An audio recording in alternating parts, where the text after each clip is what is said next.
In this segment, we're going to talk about the saws and put the final nail in the coffin for this copper drag saw theory.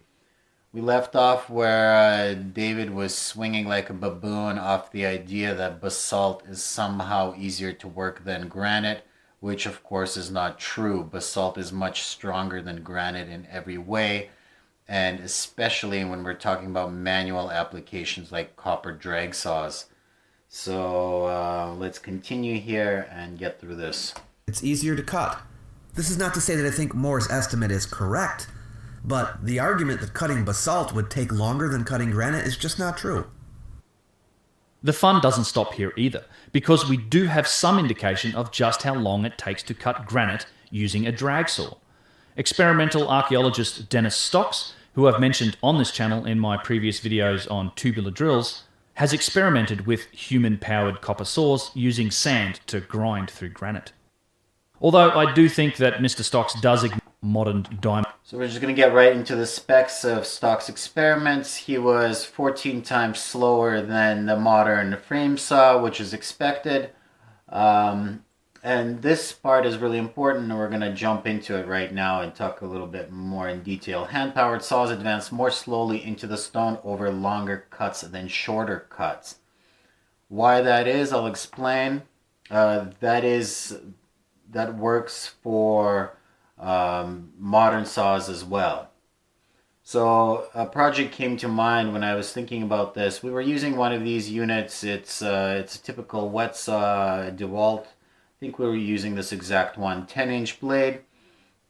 And we were cutting 18 by 18 slabs of composite tile. These tiles are stronger than any natural stone, and they're about ½ inch thick.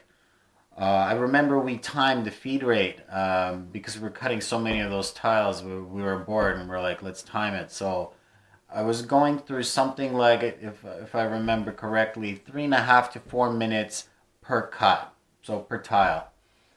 And we were absolutely abusing this blade, right? We didn't care about the blade.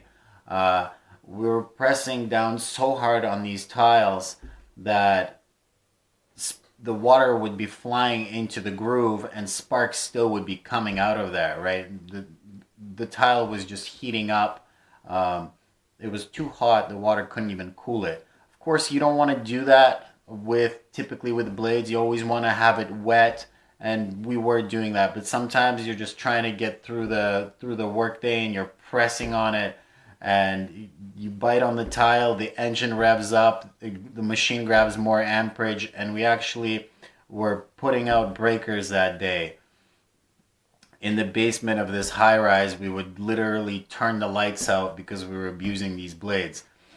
We didn't care about these blades. These blades are like $100, $150, right? We just wanted to get through the day, get through these cuts, get paid, and get out of there. So, ½ inch in 3-4 minutes, that's an insane feed rate. That's way more than that long frame saw. Reason is that frame saw has a low feed rate. I think 2 main reasons. First one is obvious. Whoever built that saw tested it and figured out the optimal speed for the longevity of the blade that's on it, because that blade is super expensive. Those blades are like 10, 15, 20 grand. I don't know how much they are, but it's into the tens of thousands of dollars for sure. And those blades, they don't cook those blades at all. Those blades run for thousands and thousands of hours. So that feed rate is optimal for the longevity of that blade. Second reason why that feed rate is low is because the slab that was sitting on it, and I think that 30 millimeters per hour feed rate is connected to a slab size. Think about it. The saw hits the slab, right? It runs through it. Let's say it does a 2 millimeter gash, and it goes all the way to the other end.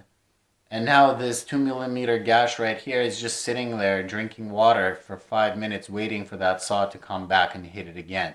So there's lots of wait time. When we were cutting these tiles, these 18 by 18 with this little unit here, we were just back and forth, back and forth. So the blade is always connected, basically all the time, touching the tile. There's barely any wait time for the blade to come back. So that's why the feed rate was insane for this saw, as well as us abusing it and going hard on it with sparks flying and the brake going out. All of that said,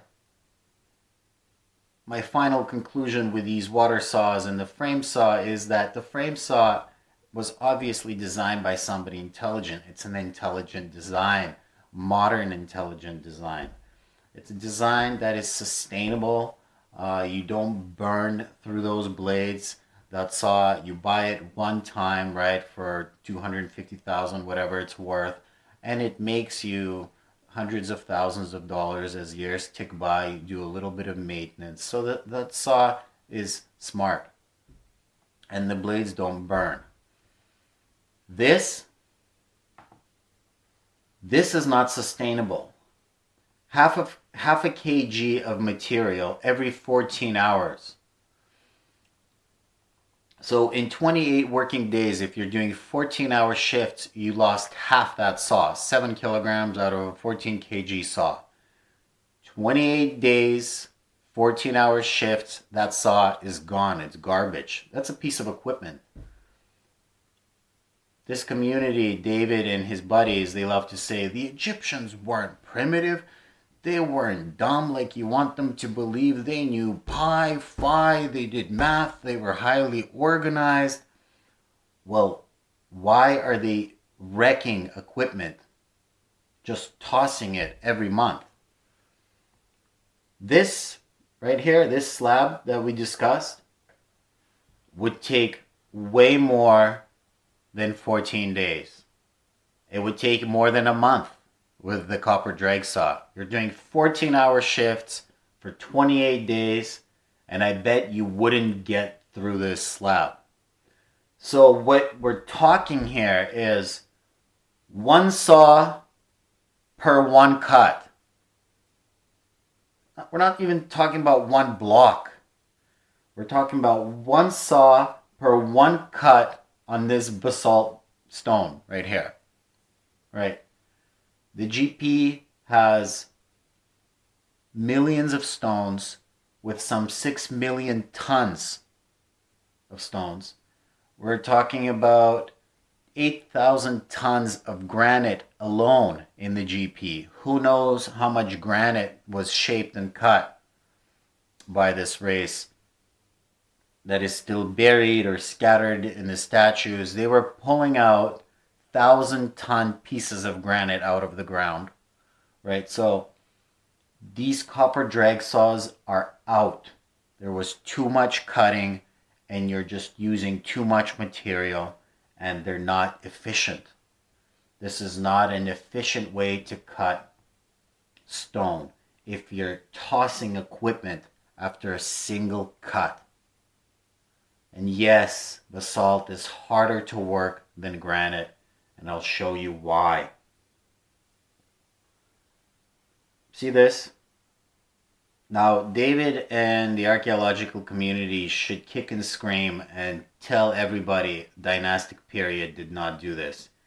Because if David admits that the dynastic period did this right here, then this whole theory crumples.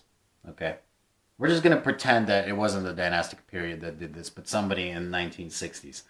Somebody tried to split this piece of basalt using wedges.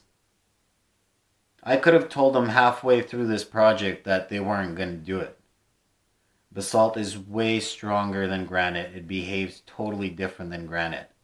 This piece right here puts the whole quarry mystery into the air, just unveils it. Because how do you quarry basalt? Not like this. They weren't quarrying it with wedges. You can split granite with wedges, not basalt. Look how many slots they put in. Somebody was raging on this stone. First they put in like 4 slots. They put some wedges in, they swelled. They're like, no. That didn't work. We're going to put in more. Then on like day 20, they got this whole thing slotted out and it still didn't work. I bet you there's not a single successful basalt quarry piece where you can see that wedges were utilized and the stone split. Basalt doesn't split like granite. So this is hilarity in of itself, just sitting on for everybody to see, because all of these stones were already cut. If you have copper drag saws and they work, why are you trying to split the stone with wedges? So of course, this is the irony, is that David and archaeologists attribute everything that's on this site to the dynastic period, right? Everything that was happening here, the dynastic period did it. And, some Romans came, they vandalized it. Maybe some people dragged some stones into Cairo in the later years. Okay. Then why is the dynastic period using wedges when saws are so good? And that's about it. That's all I wanted to say for this segment. We're going to move into polishing next. Thank you.